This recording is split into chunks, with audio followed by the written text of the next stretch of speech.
Hai teman-teman, makasih udah mampir ke channelku. Kali ini aku mau nyeritain salah satu drama Korea. Judulnya udah aku tulis di kolom deskripsi. Ceritanya tentang salah satu siswa di satu sekolah. Oh ya, bantu aku ya teman-teman dengan cara tekan tombol subscribe, nyalakan lonceng notifikasi, dan like jika kalian suka sama video aku ini. Makasih. Aku mau nyeritain tentang kisah salah satu tokoh utama di drama itu yang namanya Kim Hye-in. Salah seorang siswa di sekolah menengah dari keluarga miskin.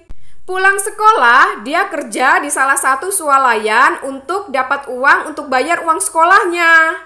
Untuk dapat penghasilan tambahan, dia mendaftarkan diri untuk kasih les ke siswa SMP yang kepingin banget lulus tes di SMA Cheongnam, sekolah yang isinya orang-orang kaya. Siswa SMP itu namanya Kang Nayeon. Kim Hye-in dihubungi ibu Kang Nayeon untuk datang ke rumahnya. Lihat rumahnya aja, Kim Hye-in udah kagum soalnya bagus banget. Ibu Nayeon menyuguhkan kue yang katanya dibuat oleh chef terkenal yang ada di kota itu. Dan dia bilang Kim Hye-in harus mencicipi kue itu karena di lain waktu nggak akan mungkin Kim Hye-in menyantap hidangan seperti itu. Di sekolah, Kim Hye-in dipanggil wali kelasnya karena dia belum bayar uang sekolah selama beberapa bulan. Gurunya bilang nilai-nilai ujian Kim Hye-in harus paling tinggi di kelasnya supaya dia bisa dapat beasiswa. Di kelasnya, Kim Hye-in sering diejek oleh teman-temannya karena dia miskin. Kim Hye-in kepikiran sama uang sekolahnya yang belum dibayar. Sampai di rumah dia makin kesel karena lihat ayahnya yang cuma santai-santai nonton TV, nggak ada kerjaannya, dan dia juga harus berbagi kamar sama adik cowoknya ini. Di hari pertama Kim Hye-in ngajar les, Nayeon mamerin satu tas yang baru dia beli. Katanya limited edition dan harganya mahal banget menurut Kim Hye-in. Nayeon nyobain tas itu sampai nggak fokus belajar. Kim Hye-in nunjuk salah satu tas yang sudah dipunya Nayeon yang kayaknya mirip banget sama tas yang baru dia beli. Tas itu rancangan desainer terkenal. Nayeon bilang dia nggak mau pakai tas lamanya itu karena dia udah punya yang baru. Dia mau ngasih tas lamanya itu ke Kim Hye-in, tapi Kim Hye-in nahan untuk nggak nerima tas itu. Tapi dia tergoda juga. Pas dia mau ngambil tas itu, sama Nayeon ditarik lagi. Dia bilang, kata mamanya, orang miskin suka ngatain orang kaya buang-buang duitnya untuk beli barang yang nggak penting. Tapi kalau orang miskin itu dikasih juga mau. Kim Hye-in kaget dengernya. Di hari kedua Kim Hye-in ngajar les, Nayeon belum pulang dari sekolah. Dia dipersilahkan untuk nunggu di kamar Nayeon dan dia lihat-lihat isi kamar Nayeon. Dia lihat tas baru yang dibeli Nayeon dipajang di lemari. Menurut dia, harga tas yang mahal itu nggak sesuai dengan model tasnya. Dia ambil tas baru itu dan dia pose di depan cermin. Dia foto dan dia unggah ke sosmednya. Kim Hye-in dengar suara Nayeon baru masuk rumah. Cepet-cepet dia balikin tasnya ke lemari. Di sekolah, Kim Hye-in bingung karena temen-temennya bilang bahwa dia sebenarnya orang kaya yang pura-pura jadi orang miskin. Dia ingat sama postingannya, lalu dia cek. Ternyata postingan dia lagi pakai tasnya Nayeon dapat like dan komen banyak banget. Kim Hye-in disuruh ngaku sama temen-temennya bahwa sebenarnya dia itu orang kaya. Kim Hye-in memanfaatkan momen itu untuk membenarkan pertanyaan teman-temannya supaya dia nggak dianggap rendah lagi sama teman-temannya. Kim Hye-in jadi ketagihan motoin barang-barang punya Nayeon. Dia datang ke rumah Nayeon sebelum Nayeon pulang sekolah. Jadi dia bisa foto-foto dulu di kamar Nayeon. Dia pakein barang-barang Nayeon dan dia pose, foto, terus diunggah ke sosmed. Foto-foto unggahannya dapat like, komen, dan nambah followernya banyak banget. Teman-teman di kelasnya nanyain soal barang-barang yang ada di foto sosmednya Kim Hye-in. mereknya, harganya, belinya di mana. Karena Kim Hye In nggak tahu, dia bilang aja dia lupa saking banyaknya barang yang dia beli. Suatu hari, Kim Hye In lihat koleksi-koleksi bajunya Nayeon. Dia lihat ada seragam SMA Cheongnam tergantung. Dia bingung, kok Nayeon punya seragam itu? Padahal belum tes dan belum keterima di sekolah itu. Dia tanya ke pembantu Nayeon.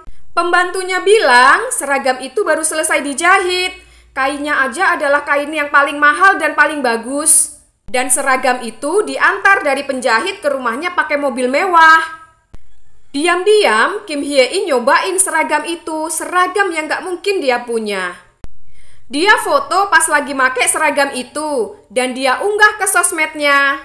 Gak lama, Nayeon pulang dari sekolah. Kim Hye In cepet-cepet nyopot seragam itu, tapi karena terlalu ketat, nggak semua seragamnya bisa dilepas. Dia sembunyi aja di bawah tempat tidur.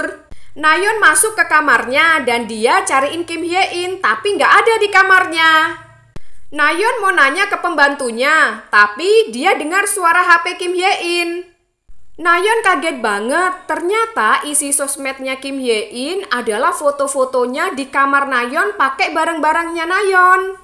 Nayeon marah banget dan dia ngancam Kim Hye In akan dilaporkan ke ibunya supaya ibunya ngelaporin ke polisi. Kim Hye In mohon-mohon ke Nayeon supaya nggak ngelaporin ke ibunya. Nayeon setuju untuk nggak ngelaporin ke ibunya, tapi Kim Hye In harus nurutin semua kemauannya sampai dia ujian di SMA Cheongnam. Dan Kim Hye In setuju. Kim Hye In disuruh ngerjain PR-nya Nayeon setiap hari dan dia nggak boleh protes. Sambil jaga swalayan, Kim Hye In ngerjain PR-nya Nayeon sambil dibantu temennya ini. Kim Hye In disuruh nemenin Nayeon untuk belanja dan bawain barang-barang belanjaannya.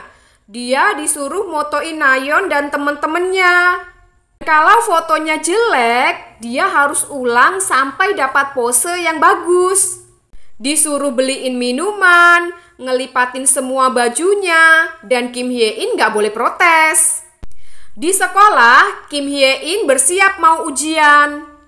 Nayeon telepon sambil nangis-nangis karena berkas ujian di SMA Cheongnam-nya ketinggalan di rumah dan dia minta Kim Hye In untuk ambil sekarang juga. Kim Hye In bingung kenapa berkas sepenting itu bisa ketinggalan. Nayeon nangis-nangis dan mohon-mohon supaya dia diambilin berkasnya ke rumah. Karena ini adalah kesempatan berharganya di mana ini impiannya untuk bisa masuk ke SMA Cheongnam. Nayeon juga ngancam kalau Kim Hye In nggak mau ngambilin berkasnya, dia bakalan laporin ke ibunya tentang foto-foto yang diunggah Kim Hye In pakai barang-barang Nayeon. Dengan terpaksa, Kim Hye In ninggalin ujiannya untuk ngambil berkas ujian Nayeon di rumahnya. Cepet-cepet dia ke tempat lesnya Nayeon untuk nyerahin berkas itu. Ternyata berkas itu nggak ketinggalan. Dan itu cara terakhir untuk Nayeon ngerjain Kim Hye In. Dan berkas yang sudah dia ambil dengan susah payah dan ngorbanin ujiannya dibuang sama Nayeon ke tong sampah di depan mata Kim Hye In. Kesempatan Kim Hye In untuk dapat beasiswa jadi gagal. Padahal beasiswa itu sangat berharga banget buat Kim Hye In. Kim Hye In sangat kecewa sama perilaku Nayeon yang menganggap hidup orang miskin sebagai permainan. Di hari ujian presentasi diri Kang Nayeon untuk masuk SMA Cheongnam, Kim Hye In datang dan maksa masuk ke ruang ujian. Dia siram seember air ke arah Kang Nayeon. Ibu Kang Nayeon marah banget karena peristiwa itu bisa bikin anaknya nggak lulus. Di sekolahnya, Kim Hye In dipanggil lagi oleh wali kelasnya dan diberitahu bahwa dia nggak lolos dapat beasiswa. Dia juga dimarahi soal peristiwa penyiraman itu yang sudah tersebar dan bisa bikin reputasi sekolahnya jelek. Kim Hye In menghadap ke kepala sekolah Cheongnam untuk minta maaf atas peristiwa penyiraman itu dan mohon agar Kim Nayeon diterima di SMA Cheongnam. Kim Hye-in jelasin bahwa peristiwa itu adalah salah dia dan bukan salah Nayeon. Kepala sekolah menolak permintaan Kim Hye-in untuk menerima Nayeon di sekolahnya. Karena peristiwa itu menggambarkan sifat asli Kim Nayeon yang kurang baik, sehingga Kim Nayeon punya musuh yang nekat bikin dia gagal di ujian masuk SMA Cheongnam. Berita penyiraman itu jadi viral dan dari situ teman-teman sekelas Kim Hye-in jadi tahu bahwa dia sebenarnya bukan orang kaya. Kim Hye-in jadi bahan omongan di kelasnya dan dia dimusuhin semua temennya. Dia disuruh minta maaf ke semua teman sekelasnya karena kebohongan yang sudah dia buat. Kim Hye-in malu, bingung harus ngapain lagi dan dia cuma bisa nangis. Sampai di sini dulu ceritaku tentang Kim Hye-in. Makasih udah nonton video ini sampai habis ya. Sampai jumpa di videoku berikutnya.